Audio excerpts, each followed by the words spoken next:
there's a major problem that everyone suffers from, and this is making good sense of the world. This is extremely hard.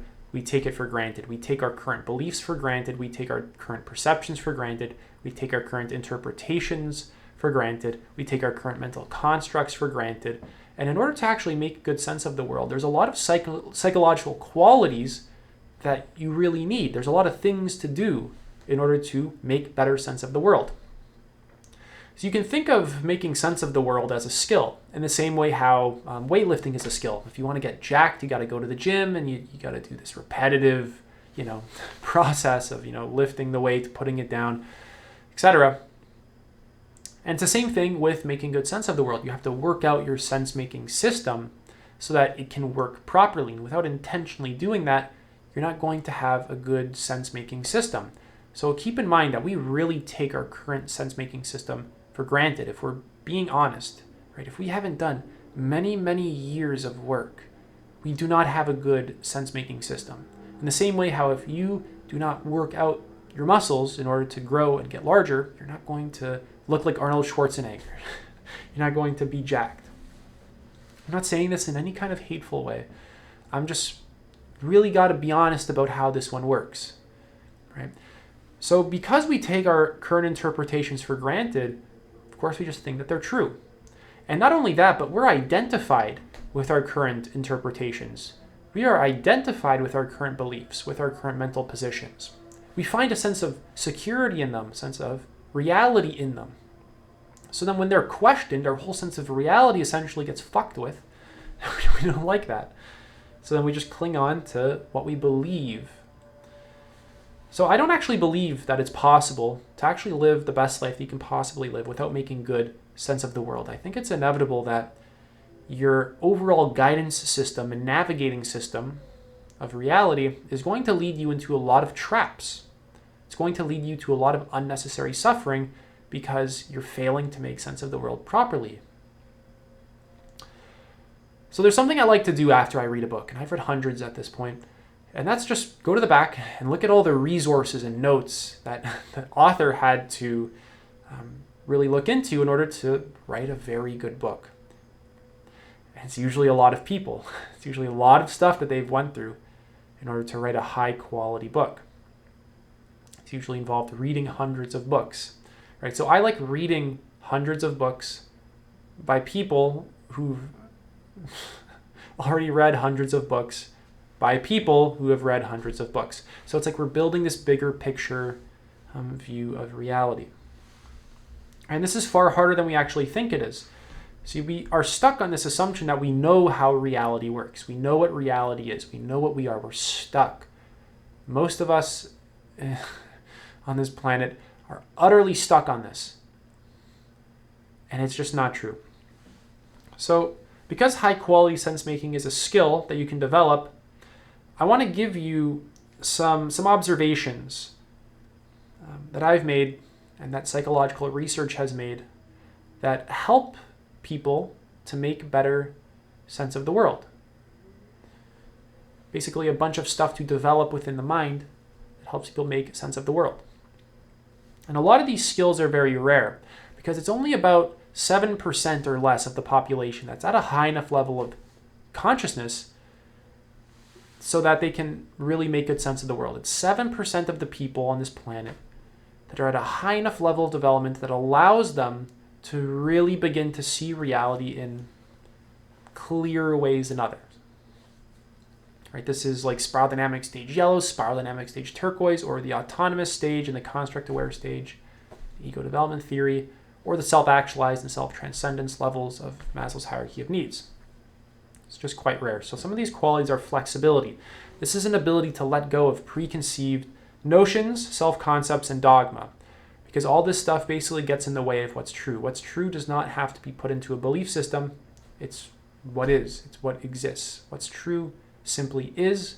It doesn't have to be put into the form of any particular self-concept or dogma. And a lot of our preconceived notions and dogma simply blocks us from doing that. Our ego, our self-concept, creates rigidities that prevent us from really grasping what is true on the relative level of our existence and on the absolute.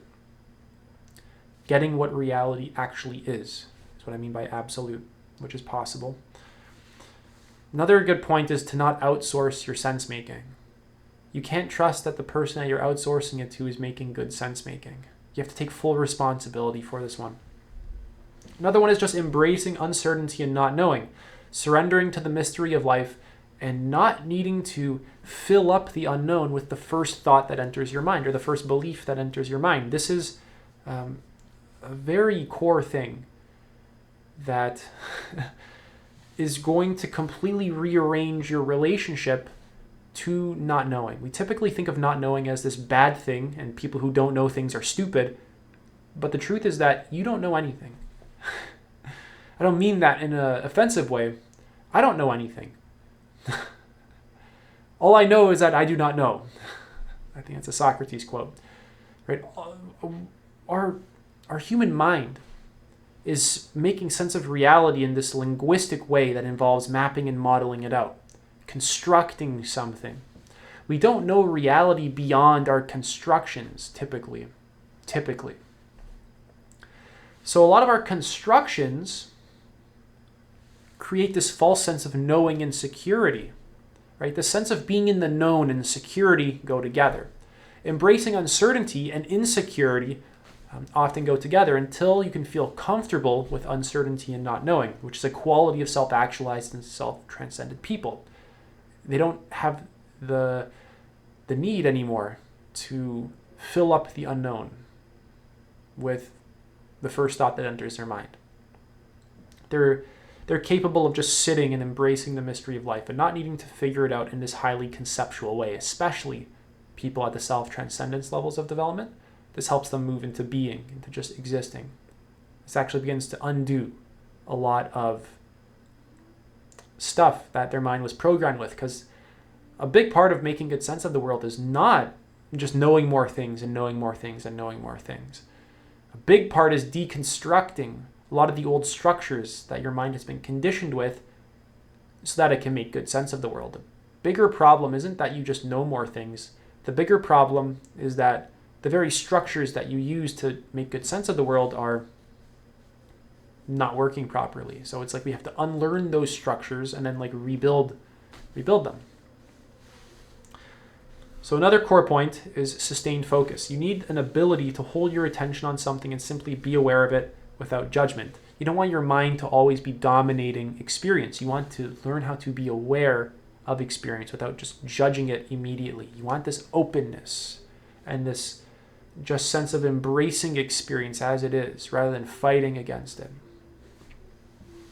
Another core point is self-awareness, which is just, in this context, an ability to observe oneself and the deceptions the mind creates for survival purposes.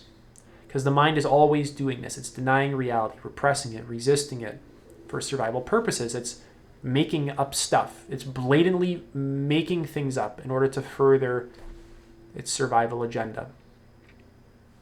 Lower consciousness people do this all the time. They just blatantly make shit up in order to further their agenda. I believe I spoke about that in my previous video of this dictator in Equatorial Guinea. I believe it's a country in the west side of Africa. This dictator murdered this guy who brought him some statistics, and he murdered him because, quote unquote, he couldn't count. He has to learn how to count. Right? This is such a classic example of a very low consciousness ego completely distorting reality to further its agenda because it can't simply embrace it as it is. It's a very gross example of it. People don't obviously all do it on that level, but nonetheless, it still happens a lot, more so in the form of just ideology and dogma. Next is multiple perspectives. You need to actually fill up your mind with hundreds of different perspectives. There's no way around this one. You have to really read books on psychotherapy, Western psychology, different forms of therapy, to Eastern psychology, Eastern spirituality, Hinduism, Buddhism, Jainism, then Christianity, Judaism, Islam, to science, right? Physics, biology, chemistry, to business, relationships, and different ways of interpreting business and relationships. A spiritual point of view, scientific point of view, diet, right? Reading up on health, experimenting with things, doing meditation retreats, yoga. So it's like you're embracing all of experience. You're embracing the full spectrum of experience. You're not limiting your ideas to any particular philosophy. You're trying to make your mind, you're trying to just make it as non-ideological as possible. Because ideology just kind of prevents you from getting what's true. That's the biggest block here, essentially.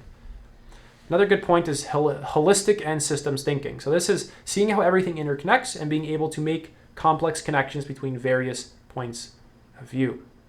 Rather than viewing life as a collection of very separate things that have no relation to each other whatsoever, you're able to make connections. You're able to see everything existing in relation to something else and being able to make connections between things.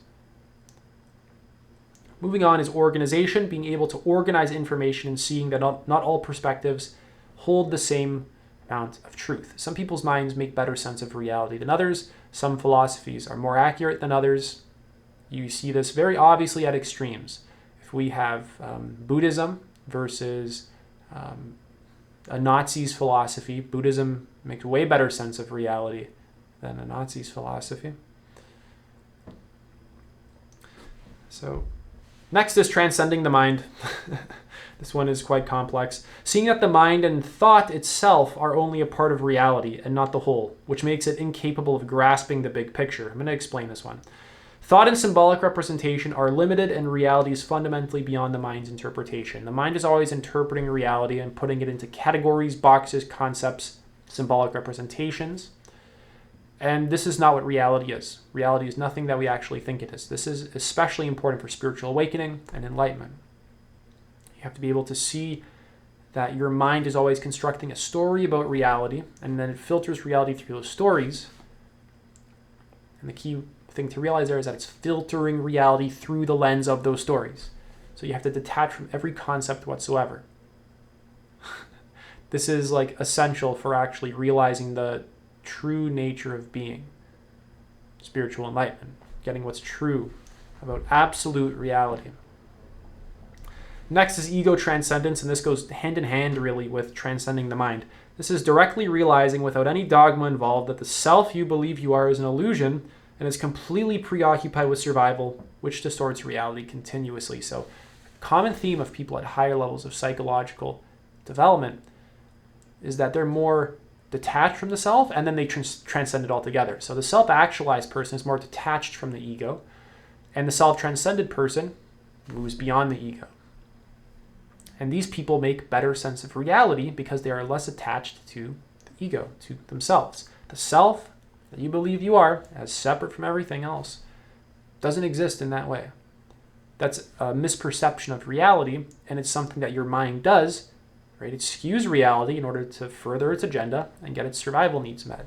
You have to be able to see this inside of your own mind in order to make good sense of reality, not just in that person's mind, in that person's mind, that person's mind, but in your own mind. Right? You have to purify your own being here. Final one is sincerity and just caring about truth. Many people confuse their perspective with what is true. This is very common. People confuse their ego's point of view with just what is true. Truth requires a very, very sincere heart. It requires that you value it very, very deeply. You need to be 100% sincere. Truth just for the sake of truth, not for the sake of furthering an agenda, not for the sake of trying to dominate someone, just for the sake of wanting to know what is true. That's it. Right, so that's basically all for this video. Building this kind of sense-making apparatus, this sense-making system within yourself, this is a long-term project. Right? You can really understand that this doesn't take a week, a month, even 1 year. This is many, many, many years, reading hundreds of books, doing a lot of meditation, a lot of reflecting, a lot of observation, a lot of breaking out of beliefs, a lot of inner psychological work. This is very challenging stuff, to be quite honest. It often brings up a lot of insecurity and various emotions that we like to avoid, but it's very worth it. So that's it for this video. If you're interested in working with me one-to-one, you can apply to do so. If you're very sincere, I trust that you'll find the link on your own. It's not very hard to find. Take it easy.